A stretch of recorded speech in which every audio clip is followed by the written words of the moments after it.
चलिए आज हम जीव विज्ञान कक्षा 12 में ये आपका तीसरा चैप्टर है रिप्रोडक्टिव हेल्थ। ये एक बहुत ही इम्पोर्टेंट चैप्टर है, एक सोशल चैप्टर है। इसमें रिप्रोडक्टिव हेल्थ, जैसा कि चैप्टर से ही पता चल रहा है, रिप्रोडक्टिव हेल्थ रिप्रोडक्शन की प्रोसेस और हेल्थ, यानी पूरा का पूरा प्रोसेस जो हमको ध्यान देना है बॉडी के हेल्थ पर, और हेल्थ के साथ साथ रिप्रोडक्शन की कौन कौन से पहलुओं पर हेल्थ का प्रभाव पड़ता है, इन सभी चीज़ों का अध्ययन करेंगे। तो सबसे पहले हम ये कहना चाहेंगे कि वीडियो को लाइक सब्सक्राइब करें और शेयर दोस्तों के साथ करें, ज़्यादा से ज़्यादा स्टूडेंट के पास तक पहुँचाएँ इसे, जिससे कि उन्हें इस टाइप के कॉन्सेप्ट समझ में आ जाए। तो साथ में बेल आइकन भी दबा दें, जिससे कि किसी भी प्रकार के वीडियो का नोटिफिकेशन आपके पास सबसे पहले पहुंच जाए। तो रिप्रोडक्टिव हेल्थ का बहुत ही व्यापक अर्थ है। रिप्रोडक्टिव हेल्थ में हम रिप्रोडक्शन और हेल्थ से संबंधित उन सभी पहलुओं पर ध्यान देंगे, जैसे कि जनसंख्या वृद्धि हो गई, परिवार नियोजन हो गया, और रिप्रोडक्शन या सेक्सुअल डिजीज हो गए, जो लैंगिक संसर्गों से फैलने वाली प्रक्रियाएं हैं। इस प्रकार के पहलुओं पर ध्यान देंगे। तो देखते हैं विश्व स्वास्थ्य संगठन के अनुसार जनन स्वास्थ्य की परिभाषा क्या दी गई है।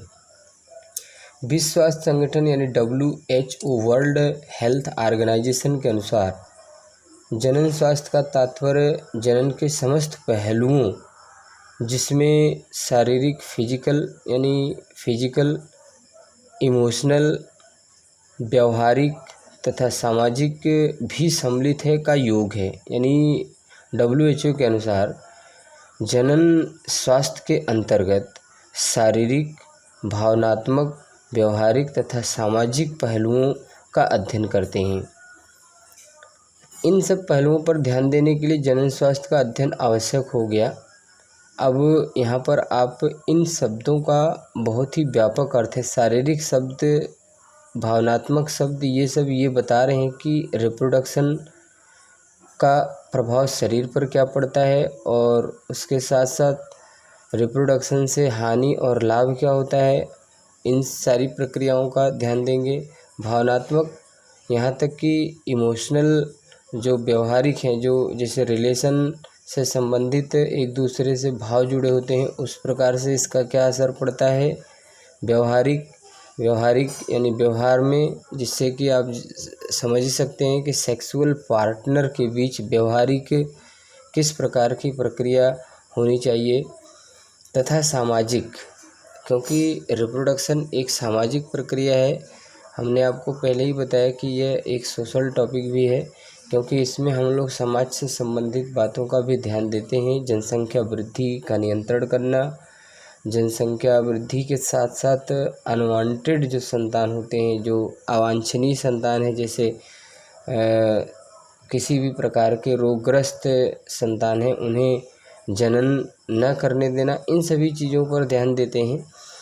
तो इसमें देखते हैं कि ह्यूमन रिप्रोडक्टिव हेल्थ में जैसे मेन प्रॉब्लम्स क्या आती हैं, main problems and strategies of reproductive health. सबसे पहले देखते हैं पॉवर्टी से पूर्व ही बच्चों की शादी करा देना। ये तो बहुत गलत बात है। जब कभी किसी लड़का या लड़की का बहुत कम समय में अगर उनके विवाह हो जाते हैं, तो सबसे पहले तो वो शारीरिक रूप से मैच्योर नहीं होते हैं, जिससे कि रिप्रोडक्शन उनके हेल्थ पर सीधा असर डालता है। दूसरी बात ये है कि पॉवर्टी से पहले ही अगर पूर्व बच्चों की शादी करा देंगे, तो जो बच्चा भी मान लीजिए कि होता है, तो वो भी स्वस्थ नहीं होगा। दूसरा पॉइंट है पर्याप्त पोषण व समुचित देखभाल के अभाव में माता व शिशु की मृत्यु दर। अब इसी में हम लोग ये भी ध्यान देते हैं कि जो संतानें पैदा हो रही हैं, जो माता उसे पैदा कर रही हैं, उनका हेल्थ, और जो बच्चे पैदा हो रहे हैं यानी शिशुओं का हेल्थ का भी ध्यान देना है। मानव में अगला पॉइंट है, देखें, मानव में धर्म परंपरा का बंधन होता है। बहुत सारी ऐसी कुरीतियाँ हैं हमारे समाज में जो परिवार नियोजन में बाधाएं डालती हैं। इसके साथ साथ हम मानव समाज सेक्स को बहुत बुरी नज़र से देखता है, जिससे कि उसे बहुत छुपा के रखता है, तो ये अच्छा नहीं है। अगला पॉइंट देखते हैं, कम उम्र में बार बार संतान उत्पन्न करना। अगर कम उम्र में बार बार संतान उत्पन्न करेगी कोई स्त्री तो उसका हेल्थ हमेशा से गिरा रहेगा, अच्छा नहीं होगा। जननांगों की स्वच्छता तथा स्वस्थता की जानकारी। जननांगों की स्वच्छता तथा स्वस्थता की जानकारी होना बहुत ही ज़रूरी है। अगर इस प्रकार की जानकारी नहीं रहेगी तो जो सेक्सुअल ट्रांसमिटेड डिजीज़ हैं, यानी जनन की क्रिया से फैलने वाले रोग हैं, जैसे सिफिलिस हो गया, एड्स हो गया और गोनोरिया हो गया, इस टाइप के जो रोग हैं वो एक दूसरे से फैलेंगे। तो इसके लिए स्वच्छता और स्वस्थता पर विशेष ध्यान देना चाहिए। अगले देखते हैं सेक्सुअल ट्रांसमिटेड डिजीज, क्योंकि बहुत सारे डिजीज हो जाते हैं। उन सभी डिजीज के रोकथाम और उनके लक्षणों के बारे में और उनके फैलने की प्रक्रिया की भी जानकारी हमें होनी चाहिए, क्योंकि जब लैंगिक संसर्ग करते हैं तो इस चीज़ का ध्यान देना चाहिए।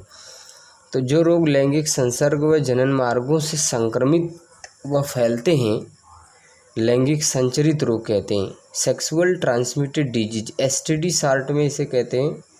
और इसका कंट्रोल एंड देयर कंट्रोल, तो इसकी डिफिनीशन आप बना सकते हैं कि जो रोग लैंगिक संसर्ग व जनन मार्गों से संक्रमित व फैलते हैं, लैंगिक संचरित रोग कहते हैं।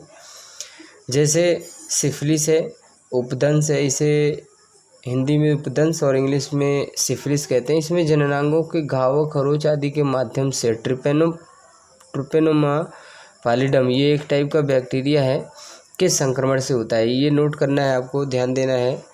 ट्रिपेनोमा पालिडम के संक्रमण से होता है। इससे व्यापक रुधिर स्राव, अंगघात, पागलपन आदि हो जाता है। इसके रोकथाम के लिए टेट्रासाइक्लिन, पेनिसिलिन से उपचार इसका किया जाता है। दूसरा, जैसे कि आप देखते हैं एसटीडी यानी सेक्सुअल ट्रांसमिटेड डिजीज, गोनोरिया है, सुजाक हिंदी में इसे कहते हैं। नाइजीरिया गोनोरी द्वारा मूत्र मार्ग में रहता है। इसके रोकथाम के लिए भी पेनिसिलिन का ही प्रयोग करते हैं। एड्स के बारे में आप जान चुके हैं, यह हमारे शरीर की इम्यून सिस्टम को नष्ट करता है। ये सेक्सुअल रिलेशन के साथ साथ ये मेडिकल में भी फैलता है, सेविंग से भी फैलता है इस प्रकार से। तो जैसे एड्स बहुत ही खतरनाक अभी लाइलाज बीमारी है। सन 1981 में अमेरिका में समलैंगिक युवकों में पता चला। 1983 में पेरिस के पाश्चर संस्थान, पाश्चर इंस्टीट्यूट के वैज्ञानिक लुक मॉन्टेग्नियर हैं। लुक मॉन्टेग्नियर 1984 में अमेरिका के नेशनल इंस्टीट्यूट ऑफ हेल्थ के वैज्ञानिक रॉबर्ट गैले की खोजों से पता चला कि यह रेट्रोवायरस से होता है। रेट्रोवायरस है, इसको आप नोट करेंगे क्योंकि कभी कभी क्वेश्चन पूछ लेता है। यह इम्यून सिस्टम पर प्रभाव करता है। तो इसके ये आपका हो गया एसटीडी और मेन प्रॉब्लम्स एंड स्ट्रेटजीज और डिफिनीशंस ऑफ रिप्रोडक्टिव हेल्थ।